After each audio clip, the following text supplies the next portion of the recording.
نفس کی بات ضروری ہے، جہاں باطن بیدار کرنے کی بات ضروری ہے، جہاں روح کو معطر کرنے کی بات ضروری ہے، وہاں اللہ کے دین کے، اللہ کے عطا کیے ہوئے نظام کے نفاذ کی جد و جہد کا اعلان، اس کی بیعت بھی لازم ہے ہم پہ۔ اور جہاں ہم پر جہاد لازم ہے، جہاں ہم پر اللہ کے دین کے نفاذ کی جد و جہد ہم پر لازم ہے، وہیں ہم پر تزکیہ نفس بھی لازم ہے۔ کیونکہ جب تک تزکیہ نفس نہیں ہوتا، جب تک اندر ہمارا باطن، ہمارا ضمیر پاک نہیں ہو جاتا، اس وقت تک ظاہری طور پر کبھی بھی نظام عدل کا نفاذ نہیں کیا جا سکتا۔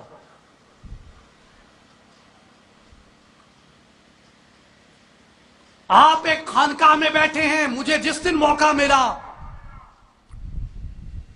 ان ملی تحریکوں میں، وہاں میں یہ آواز بلند کروں گا، لیکن آپ کے ہاں آج جو آواز بلند کرنی ہے، ہم خانقاہوں سے وابستہ لوگ، تصوف سے، فقر سے وابستہ لوگ، جہاں ہم تزکیہ نفس کو لازم سمجھتے ہیں، وہاں ہم کیوں یہ بھول جاتے ہیں کہ اگر ہم نے، اگر میں نے، اگر آپ میں سے ہر ایک آپ میں سے آپ نے اگر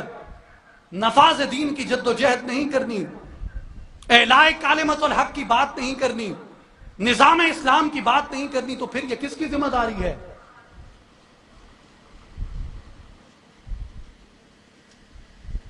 رینٹ کارپوریشن کے سول ڈیموکریٹک اسلام کا جو صوفیزم ہے، وہ ہمارے درد کا چارہ نہیں ہے۔ یہ ذکر نیم شبی، یہ مراقبے، یہ سجود،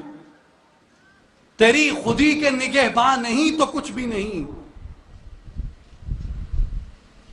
یہ علم لاہوتی، یہ حکمت ملکوتی، حرم کے درد کا درمان نہیں تو کچھ بھی نہیں۔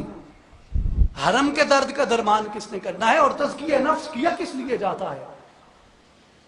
کیوں کیا جاتا ہے تزکیہ نفس؟ اقبال سیرت رسول صلی اللہ علیہ وسلم کو دو حصوں میں تقسیم کرتے ہوئے ہمیں بتاتے ہیں کہ تزکیہ نفس کیوں کیا جاتا ہے، تزکیہ نفس کی ضرورت کیا ہے، تزکیہ نفس کی فرضیت کیا ہے، اس کی لازمیت کیا ہے۔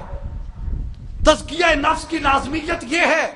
اس کی فرضیت یہ ہے کہ با نشہ درویشی در ساز و دمادم زن، با نشہ درویشی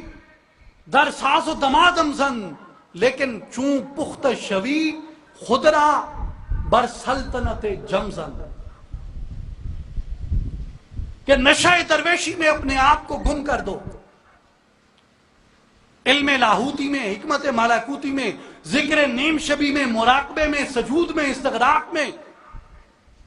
مشاہدے میں، مجاہدے میں، ریاضت میں، عبادت میں، اذکار میں، تسبیحات میں، وظائف میں، اورات میں گم ہو جاؤ، کھو جاؤ۔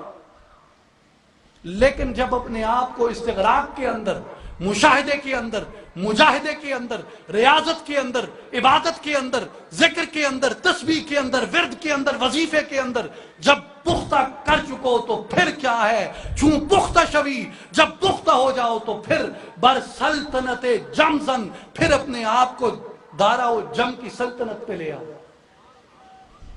رسول پاک صلی اللہ علیہ وسلم نے مکہ مکرمہ میں رہ کے اپنے صحابہ کی تربیت فرمائی، ان کا تزکیہ نفس کیا۔ جب تزکیہ نفس ہو چکا، پھر رسول پاک صلی اللہ علیہ وسلم انہیں لے کے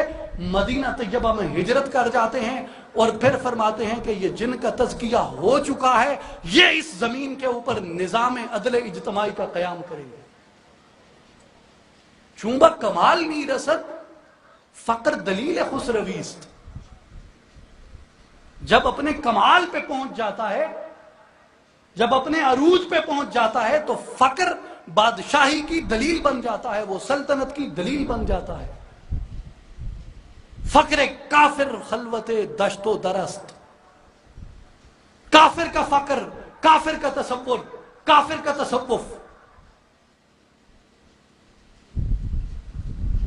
وہ ٹیلوں پہاڑوں کی خلوت میں بھٹکتا رہتا ہے۔ فقر مومن لرزائے بحر و برست، جو مومن کا فقر ہے وہ خشکی اور تری کو ہلا کر رکھ دیتا ہے، عدم مساوات کو ختم کر دیتا ہے، فحاشی عریانی کو ختم کر دیتا ہے، عدم انصاف کو ختم کر دیتا ہے، مخلوق کے درمیان مساوات پہ مبنی معاشرے کو قائم کرتا ہے، خوف خدا پہ مبنی معاشرے کو قائم کرتا ہے۔ وہ سرمایہ داری، جاگیرداری، وڈیرا پن، ملکائی، چودراہٹ، خانگی، ان سب چیزوں کا قلع کما کر دیتا ہے۔